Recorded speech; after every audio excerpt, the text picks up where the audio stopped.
Marfoogle TV going live in 3.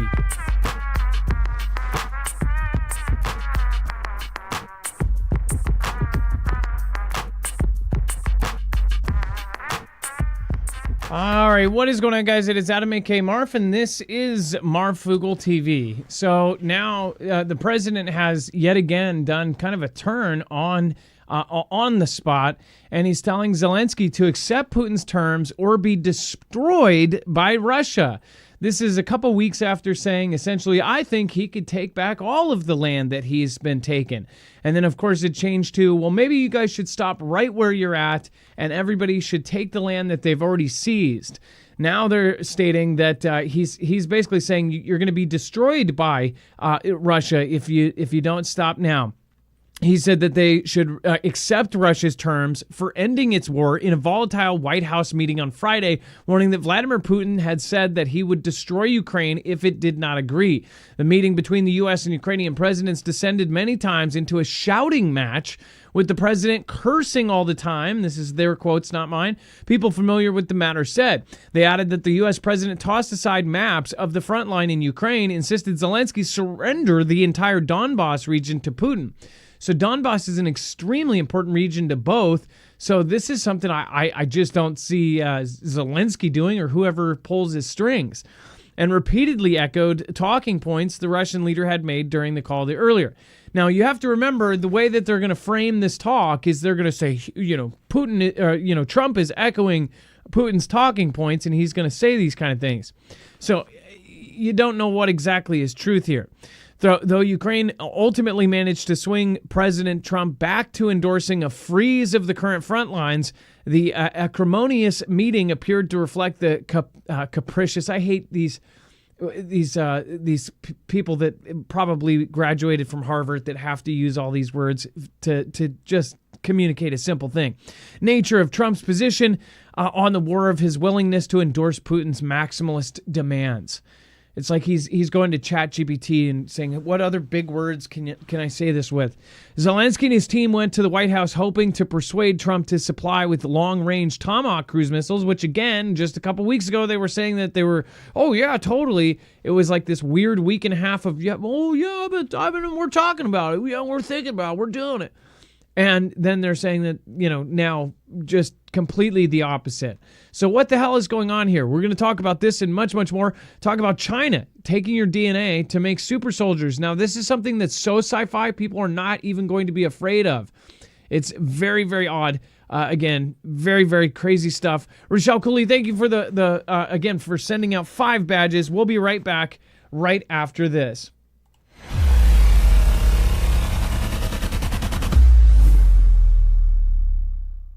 Nothing in this show should be considered legal, medical, or financial advice. The views of the callers can differ considerably and do not necessarily reflect my opinion, Dex's opinion, or anyone else who works with the show. You should always do your own research and consult with professionals. The internet is full of fake news, so please take everything with a grain of salt.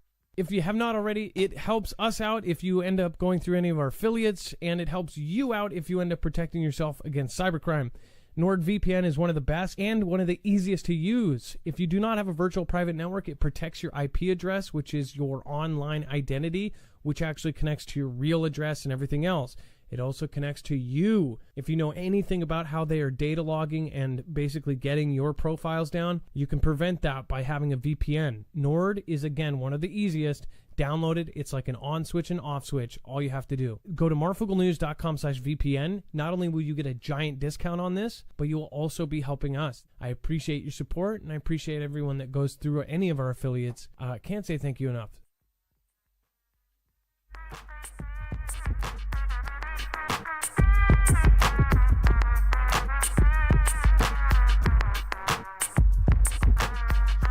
All right, but without further ado, let's bring in my co-host, internet brother Dex James. What is going on, and how are you doing today? Well, hello, Adam, and hello, Foogle fam. I'm doing just fine. All right, so let's talk about Bogota slams U.S. invasion threat after Trump vows to end the Colombian drug production. Well, I'm sure Colombia wouldn't be happy about having the drug production get ended because it probably makes up a big portion of their economics, or at least with the cartels there for sure.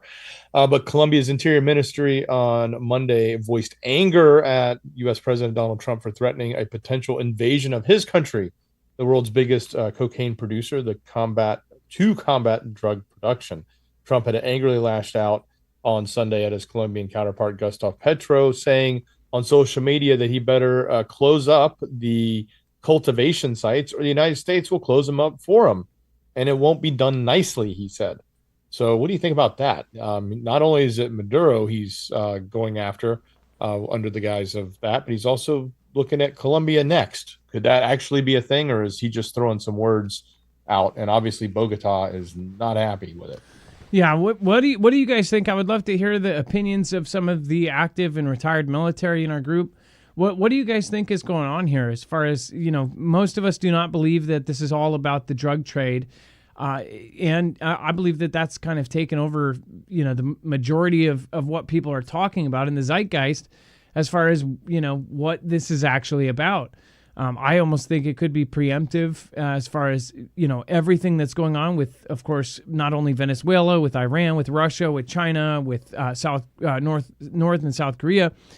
But, going after this, too, this really hits home like, hey, we're really about the drug trade. I think it also very well could be because the drug trade, these cartels are actually a big part of, they're the henchmen of some shadowy groups out there that are above the cartel leaders. But that's just my thought. What's yours? Let me know in the comments down below. I'd love to hear from you. And then Da Vinci Code, sorry. How brazen gangs scaled the Louvre in daylight and stole jewelry worth millions before escaping on scooters in 7 minutes. This straight up sounds like something out of a movie. I'm quite sure there is a plot of this, and I don't think it's the Da Vinci Code. I swear there was another one where people stole something from the Louvre and left on scooters. But this is actually crazy. The 7-minute smash and grab heist saw highly organized thieves, of course, scale the side of the world-famous museum before smashing inside and making off with the stash of some of the world's premier treasures. So, this is absolutely nuts. Again, they ended up saying that they broke into the window. They cut open a window with a disc cutter straight out of a movie. Like, those things where it spins around in the circle and then it pops out a hole in the window. It says 8 pieces were stolen: a necklace, a brooch, tiara, a Eugenie crown dropped and found broken below the window.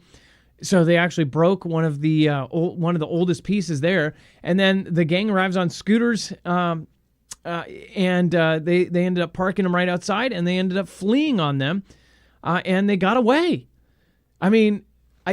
Here's the thing. There's a lot of people that are cheering this on because this is straight up out of the movies. This is like, we've seen so many movies where they kind of glorify the heist. The heist is one of those things, like all the way back to, the Westerns, where they did a heist and robbed the bank and got away with it. And pretty much in pop culture, they're always rooting on the people that are getting away with this, right? This is kind of nuts. Dex, right. This is straight out of a movie. Yeah, they used a flatbed truck and ladder freight elevator to lift them up to that second floor to get in. I don't know if it was pre-positioned or if it happened to be there and it was just coincidence, but I have a sneaking suspicion it was planned. But look, they got away with Napoleon and Empress Josephine's collection.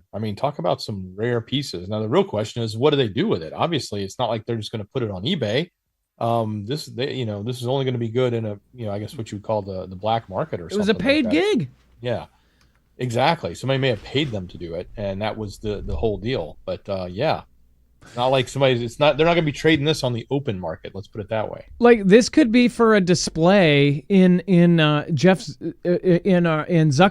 freaking bunker mansion. Like, I wonder if this is going to start happening on a regular basis, where we're going to see some of the most prominent artwork stolen. And here's what I wonder too, is, if something like this that is straight out of a movie, is this set up to be able to move something like this into some sort of protective custody and have the public think, oh, it was just stolen. Maybe they're actually, taking very, very important stuff and moving it into people's private collections or something. I don't know. Otherwise, this has to be a paid gig by some super, super rich person.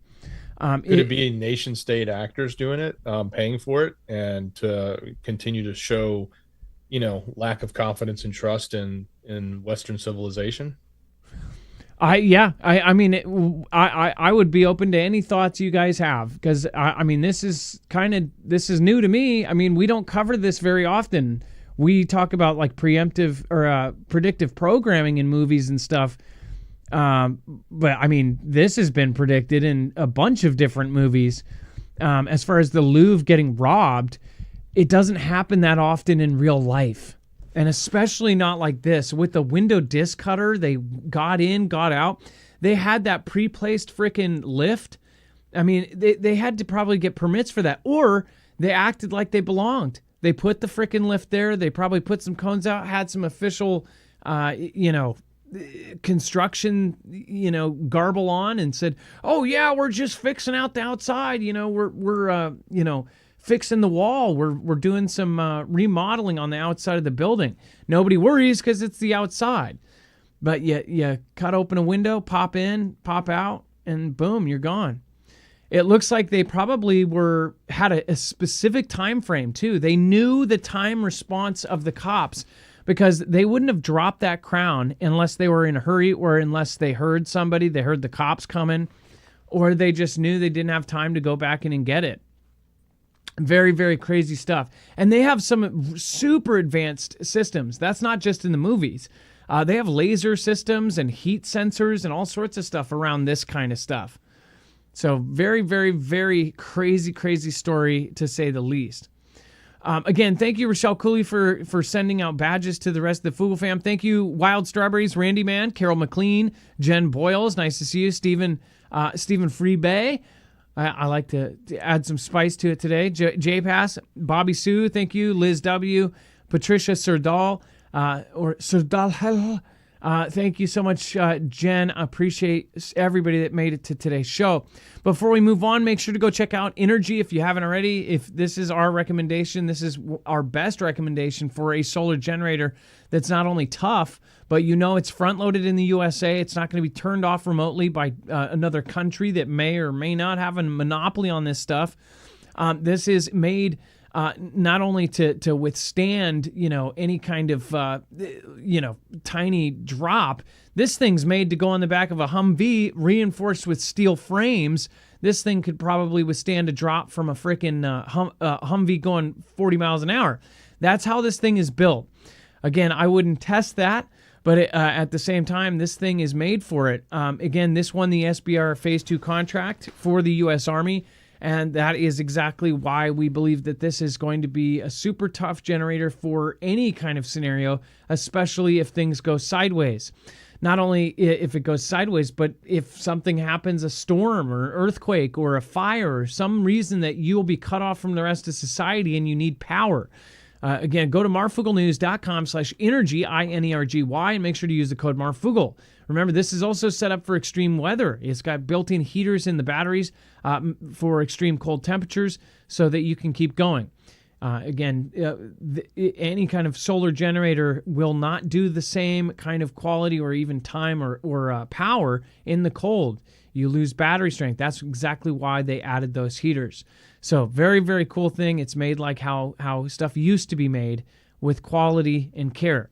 marfooglenews.com/energy, code Marfoogle. Not only save a bunch of money, but to help our independent media at the same time. All right, and then we have, under U.S. pressure, Netanyahu says Gaza crossings will reopen for aid when Hamas bombing ceases. Dex, so that there's there's some confusion. Yeah, there's some confusion going on. At least some people think the ceasefire violations may be underway. And earlier Sunday, Netanyahu decided to pause the entry of humanitarian aid and close all crossings into the Strip following what they called violations of the ceasefire agreement by Hamas, which included an incident in Rafah in which 2 IDF soldiers were killed. Then, in addition, Israel will not allow pedestrian movement in or out of Gaza through the crossing. He said the decision came alongside with a new wave of strikes, airstrikes in Gaza, the most extensive since the agreement of the release of the hostages. So now some are saying that, and there's always two sides to these coins, and it's not necessarily in this article, but I saw on X that a lot of others are saying, hey, what happened was they ran into an old munition and the munition exploded and it was accidental, it wasn't planned. Who knows if that's true?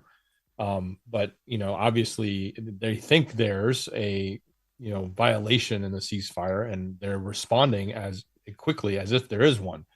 Of course, the U.S. is applying direct pressure and probably putting the pressure on them in such a way that they said, yeah, we'll reopen now for aid, which seems like that may be happening. So maybe this, break in the ceasefire or violation of the ceasefire won't really hold, and they'll just keep going forward with the ceasefire. We'll have to see what comes in the next day or two. If things settle back down and they continue to move towards peace, or if they just keep going at it again and say, just like we've seen in the past, it just never ends. It's continuous battle. The main point is obviously this isn't the end of it. Everybody said, peace in the Middle East. They released the hostages. All they need is one Fantastic Freddy to get it going again. And then U.S. and Australia signed rare earth deals to counter China's dominance. So this is a big deal, and it was expected because Australia actually had those rare earths to actually do this deal, and it's further signs of decoupling. Decoupling is really, really bad. If you don't know why, well, it essentially means that every step is being taken for China to separate from the U.S. and the U.S. to separate from China, to essentially reduce the dependence on each other to where they can actually go to war, and it's not going to hurt the economies of both countries. Of course, China has been essentially stocking up like there is no tomorrow. They've been stocking up gold, wheat, gas, natural gases, of course, corn, and all of these other things and silver, of course, too. And that's why you're seeing these just huge, huge spikes in everything, is because countries are buying these things, not just people.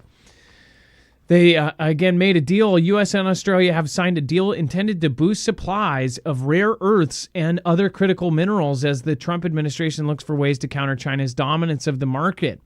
Australian Prime Minister Anthony Albanese said that the deal would support a pipeline of $8.5 billion of ready-to-go projects that would expand his country's mining and processing abilities. It includes $1 billion to be invested by the two countries in projects in the U.S. and Australia over the next 6 months. So they understand that there are rare earths, but in Australia. But the thing is they have not even started in most areas to farm them. It costs so much money to go down and get these in some cases, and it is absolutely insane what they have to do it. And most companies that are the third party, they don't want to invest the kind of money it takes. One, back in the day, if you ever watched Landman, it costs a lot of money in certain areas to get oil out, and it will only be the biggest of companies that go down and get it. Well, a very similar thing happens here, where only certain places, they know where the rare earth is, but it's in such a place where it's going to cost, millions and millions and millions and millions of dollars to get it out. So I think that this deal is not something that they absolutely wanted to do. There's areas in Australia where they have rare earth that's abundant, but those are the easy ones that everybody already has. The deals that they're doing right now to circumvent China's dominance are ones that are actually going to be very, very inconvenient. So this is not saying something that, to how great this is going to be. Romans 12:19. Thank you for the super. I appreciate that. Thank you. And Leslie Lindsay, Sean C., and Dustin Royal. Thank you. Dex, what did you think about the U.S. and Australia signing this deal? You needed to get the deal signed immediately so that he could go into negotiating with Xi, which that will help have some sort of leverage in the negotiations. Yeah, the less dependency on China, the better as far as when they go into a negotiating room. All right, and then again, thank you, Sarah, and thank you, Steve, for subscribing. I appreciate that. Thank you, Bill Onyx. I think that how I'm pronouncing it right. Thank you so much for subscribing as well. And then Daryl, thank you for subscribing. I appreciate that. Australia says Chinese fighter jet released flares near its military plane. So these stories are obviously, this kind of stuff was happening on a weekly basis, especially with Russia. But China, it doesn't happen as often. And when it does, and when it's in the South China Sea, we pay attention because any one of these could be used as kind of an escalation point. Australia's Defense Department, which the timing of this is pretty funny. Dex, don't you think it's funny that we signed a deal with Australia and then all of a sudden they're flaring their... It's exactly the same timing as Prime Minister Anthony Albanese being here, meeting with Trump. So yeah, it's clear that it was a message being sent. Yeah, it's like they're sending a DM to him like, hey guys, we're not happy about this. They ended up flying dangerously close to the Australian Air Force and then end up releasing flares in front of them or the side. I haven't seen the video yet, and supposedly there may be a video, but that was according to Twitter, which you can't really believe everything on X. And there was no actual physical video, but they said that they were trying to get it. So we'll see. A lot of these videos end up coming out in the next, couple days. They might release it, and we'll see how dangerous it is. Or if they don't release it, you have to wonder. All right, and then container ship charts new course that could redefine global trade, something we have not seen. Dex, do you want to go over this and what happened? Yeah, so if you look there on the map where we headed to, that northern area right above Russia, that is going to be the new trade route. So this is one of the first ships to try to go through this area now that a lot of the Arctic ice has receded. That northern area, it's going to come up from, say, Shanghai, up through Alaska, or by, through the strait there, and then come across and hug along Russia's border away from the Arctic ice and come all the way across to the UK.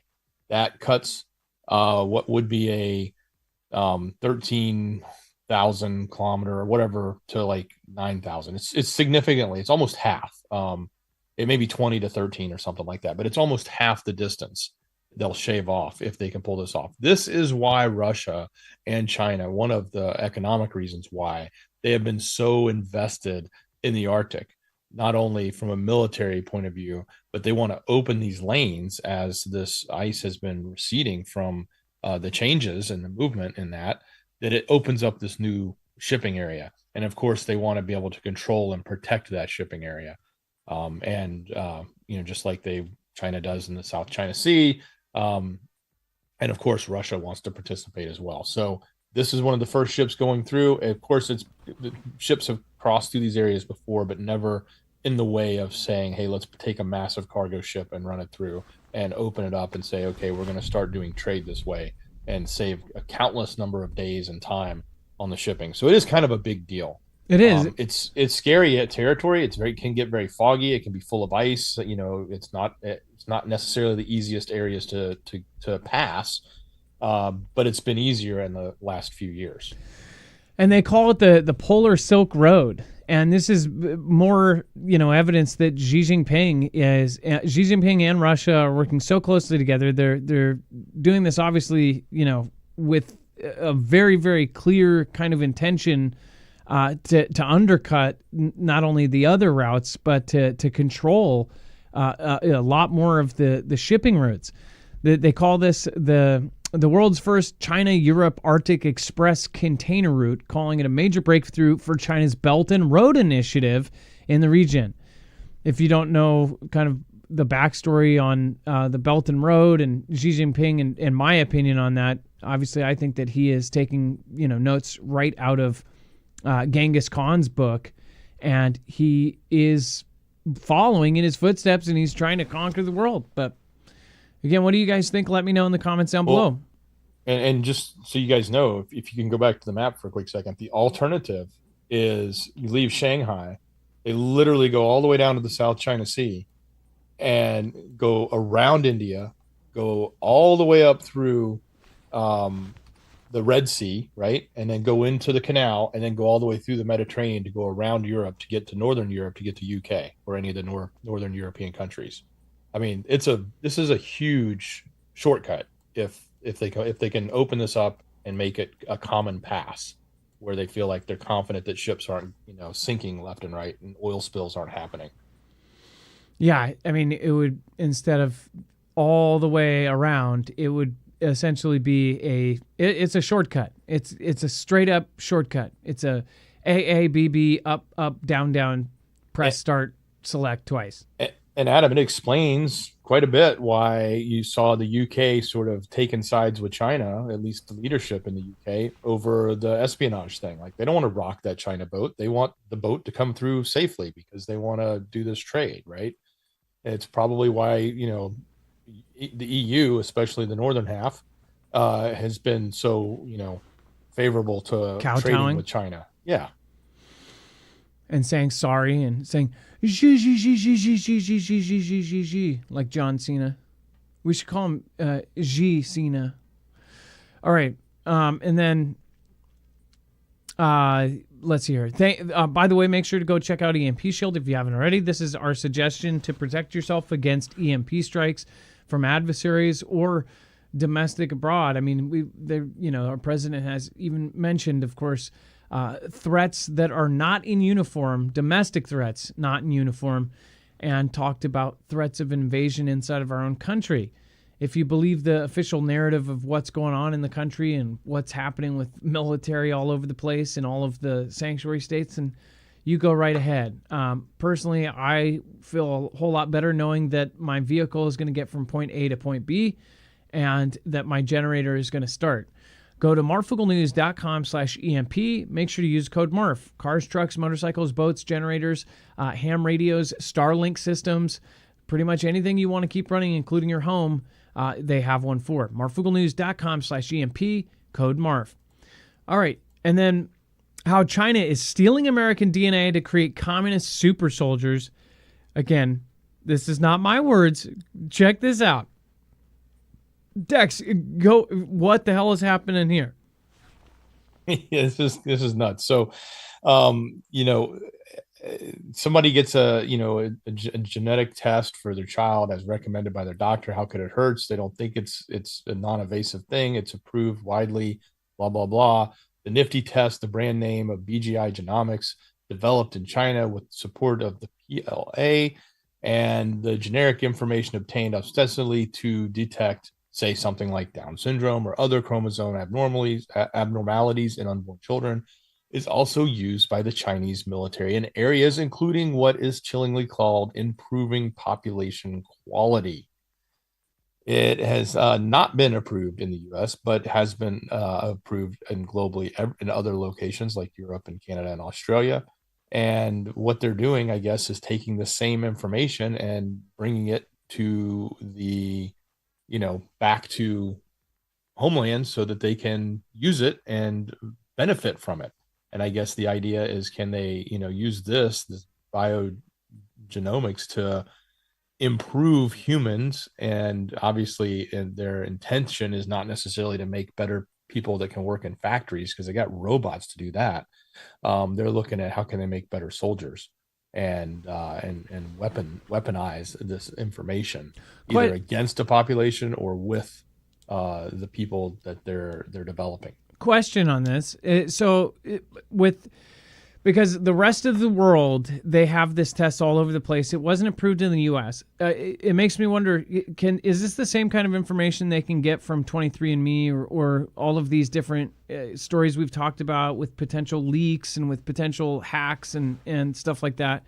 Can they get this information from the two major, Ancestry.com and 23andMe? Is that what they would be targeting, that kind of information? I would expect that they could get that from just about any of those DNA collection locations, but I don't know. Or does it have to be the nifty test? But it's easy to take a test like this and have yet another reason to take it. It's like, oh, well, this is a good thing. It can help you understand this, potential genetic thing in your child, or if you're going to have this or whatever. So you think it's sort of, it's not a big deal. It's a solution, or it's a tool that helps me. But in reality, you're helping them.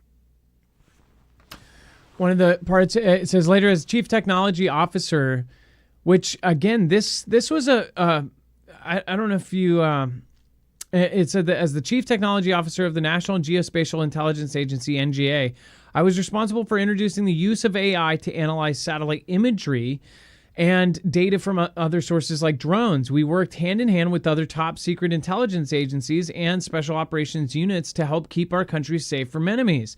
And the most serious threat I've seen comes not from terrorists and insurgents I faced in Baghdad. Our biggest adversary by far is now China. This is exactly what has been said time and time again. And of course, with huge chunks of our media bought out by that country, there is so much going against that and so much pushback on that. There's whole articles. I mean, half of the media that puts out these fluff pieces about China. I mean, we even saw that huge outlets were getting paid to put out stories on, positively putting it in a positive light, the Spratly Islands and things when they were first getting debuted. It's like you can see the manipulation happening right now to kind of push people off of this and go, oh, but the bad guy's this or the bad guy's that.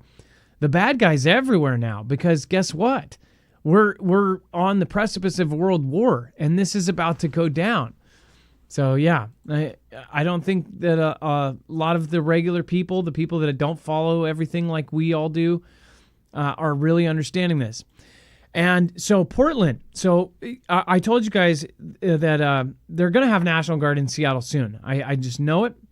I know it because they are already fighting it preemptively. And in Oregon, they actually stopped it at the 7th Circuit, I believe. A lower judge ended up saying, that this was going to be a horrible thing for the state, and it's not good, and it set a bad precedent. But the 9th Circuit ended up ruling on Trump's National Guard deployment in Portland and said, nope, we're going to do it. It was a 2 out of 3 vote, 2 on against 1, and they ended up approving it. A 2-1 to authorize Trump's deployment. Judge Ryan Nelson and Judge Bridget Bade, both appointed by our current president, sided with the administration and the majority ruling. With the lone Clinton-appointed judge, who's probably, watching Jeopardy right now, Susan Graber dissented. After considering the record at this preliminary stage, we conclude that it is likely that the president lawfully exercised his statutory authority under 10 U.S.C. 12406.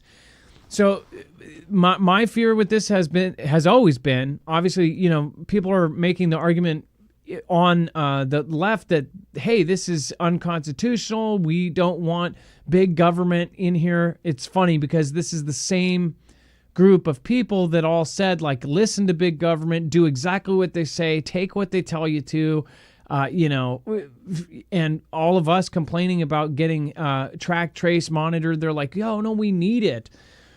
But now they're saying the opposite. So it makes me really kind of push back on all of this and say, what is the real reason for all of this? The deployments in all of these states. And again, there's a lot of people that say, hey, well, these sanctuary states, we need these because they're protecting the people that just want a better life, and they're coming in and they just want to make our country better. I guarantee you are right about 90% of these guys, maybe 95% of just want a better life.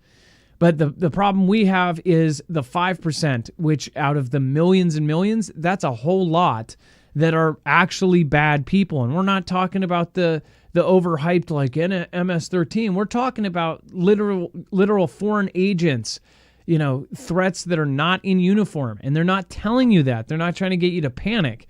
But there was independent media down at, the Darien Gap recording dozens and dozens of buzz-cutted, fatigued out 18 to 25-year-old males coming in droves, and you have to wonder. And then mystery bridges being built in the middle of the jungle that could carry tanks, and nobody's putting 2 and 2 together.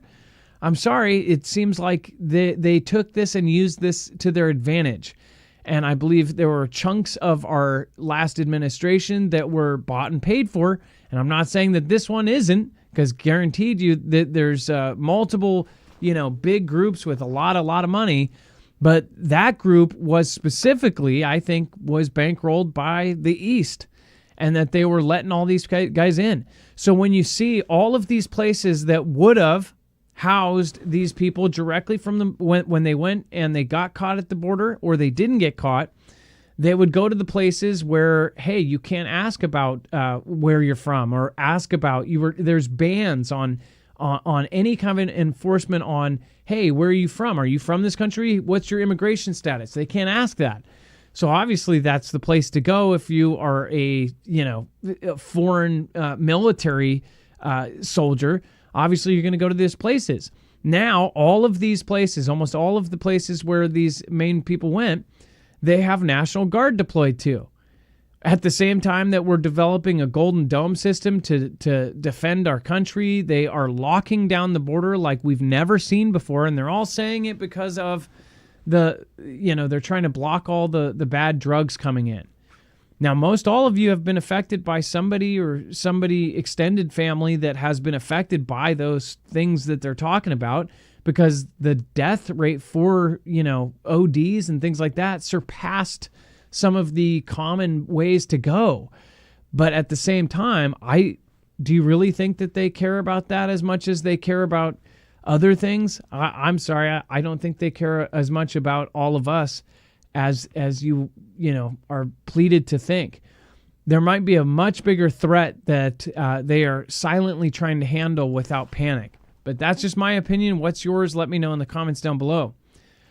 And then Dex, talk about this. Okay, this is crazy.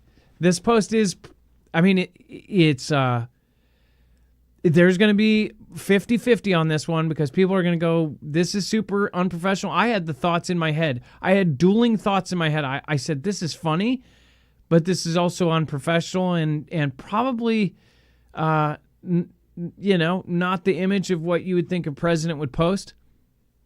But again, you got to be both sides at this point. Is he changing it? I mean, like, is like this? So for those of you who don't know, he posted this video during the No Kings rally, or over the weekend, because that was happening on Saturday. And it's a video, and it's on our website if you want to go see it. You could play it, but if you play it, Adam, you got to turn the music down, because it's got the Top Gun song in it, so it'll instantly get copyright. But anyway, it's a video, like an AI video of him flying an airplane and dropping, poop bombs on people, and it goes hand in hand with all the other, crazy AI memes that he's put out there. I sort of question, like, yeah, you can say, is it unprofessional? Is it anything like that? But also say, is he turning resetting the stage for how presidents react towards the public? Is he talking more like the common, or trying to talk more like the common man, instead of being an aloof politician that always say Biden or even Obama would talk down to everybody, or act like they're so perfectly proper? The last president went on these speeches, like the one that he had read behind him, and They said plenty of things too. I mean, they kind of went off about the other side. So I guess this isn't too much of a surprise to me. Both sides do it to each other now. It's become the movie Idiocracy. I mean, if you really think about it, all of the presidents, the last three have been, well, the last two have been, not the typical idea of what presidents should do or do. Yeah, I mean, look, it's a crazy video. It's not the worst. He's done some other crazier things. I mean, some might think that the last one he did with the sombreros was worse, but it just depends on what your position is. But look, it's attention getting. That's what he's doing. It's he's making fun of, making light of this No Kings rally. He's even gone out and said, I'm glad there are no kings found. I think that was like his response. I looked too. I didn't see any kings. Glad you guys helped it. And remember, I'm still your president, or something like that. But he's wearing a crown, flying to the Top Gun music, dropping a brown sludge on the millions celebrating the No Kings protest. I get it. I mean, it's we are in an alternate reality right now. It's not something you would see 25 years ago, that's for sure. It is definitely different. And then before we talk about FBI investigates a hunting stand with sight line to Trump's exit off of Air Force One, I do want to remind you guys, make sure to go check out Jace. Again, you can get all of the most commonly prescribed antibiotics from one place. It is a handy kit that's discreetly delivered to your door. That way, if there's any kind of emergency, a storm, an earthquake, or somewhere, again, where you're cut off, you'll have that. If you get injured or if you have some sort of infection, boom, you've got yourself antibiotics right there. Marfooglenews.com/Jace, and make sure to use code MARF. And then this whole thing where, of course, the FBI is now investigating this hunting stand with a sight line to Trump's Air Force One. So this is, they give you kind of a shot here, and imagine somebody is in a hunting blind, which this very well could have been, like I said on the other show, this could have been an old tree house. But this is the worst picture of it. Like if they had high def, you could tell if this was more of a hunting blind or hunting hide than the remains of a 40-year-old treehouse, right? But they said that this had a direct sight line. When they said that they got up there, they essentially were looking at a shot kind of like this. If you were looking through a scope, you would see that. That's essentially what they were saying here. And that is very alarming after, obviously, multiple attempts on the president's life. Or was this a treehouse and they're overreacting because right now he is under threat and they're extremely high alert right now, and they're looking for anything and everything, and they end up popping up and seeing this. I mean, this is a great change from, not even checking the roof across the street 160 meters away. Now they're checking trees off in the distance a mile away for, pieces of boards of wood, right?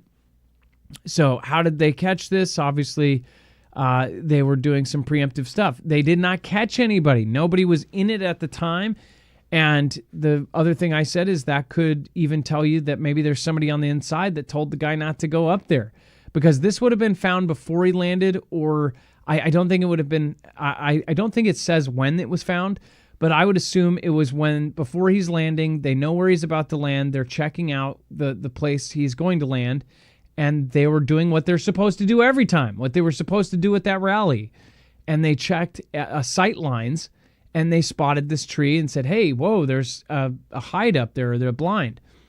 So, yeah. I mean, Dex, disagree or?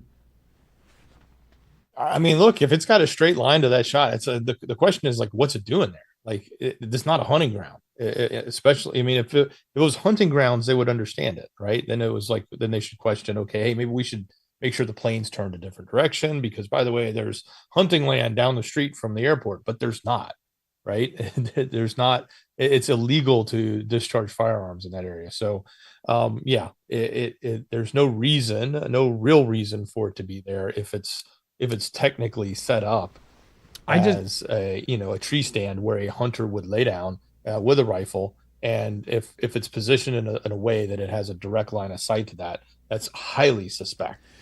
Is it residential, though? Like, is this far enough to where there's industrial homes over there where this was a tree house? Like, that's what I want to know. Is this a 40-year-old tree house? It's in Palm Beach. This is like some of the most expensive land in Florida. This is near the airport. It's got an FAA restriction around it. It's not hunting land. Huh. Well, again, I mean, the hunting land is Palm Beach is the east of the county. It's right there on the coast, and the city, at least. And the county is rather large, and the hunting area is out west. It's the western edge towards the Everglades. That's when you get out. I wouldn't call it rural, but that's where you get to, larger sprawls of land, and where you might find, pieces of land that have been allocated for hunting and things like that.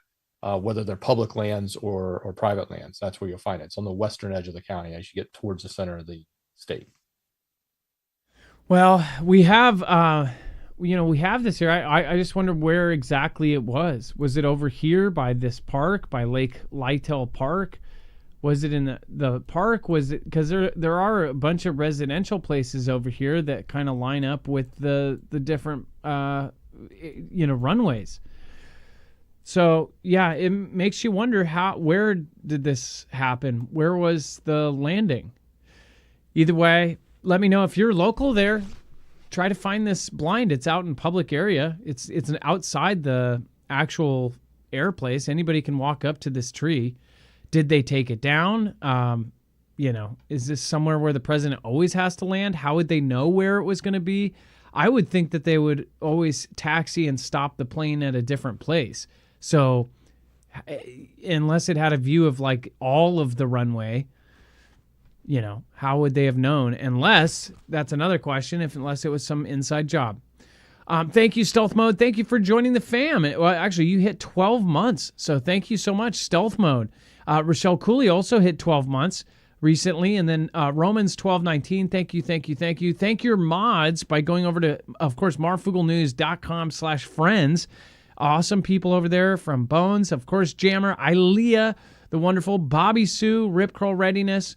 Obviously, you've got Wages. And, of course, again, I just want to mention Jammer and thank all of you guys. And make sure to drop an M in the chat for the mods. Dex, thank you so much for your service tonight. I appreciate you. Much love. Great job, brother. All right, you guys, you have a wonderful night. Be safe, be prepared, and Marf out. It is now time for the shout show. It's not an outro. It's not a shout out. It is a shout show.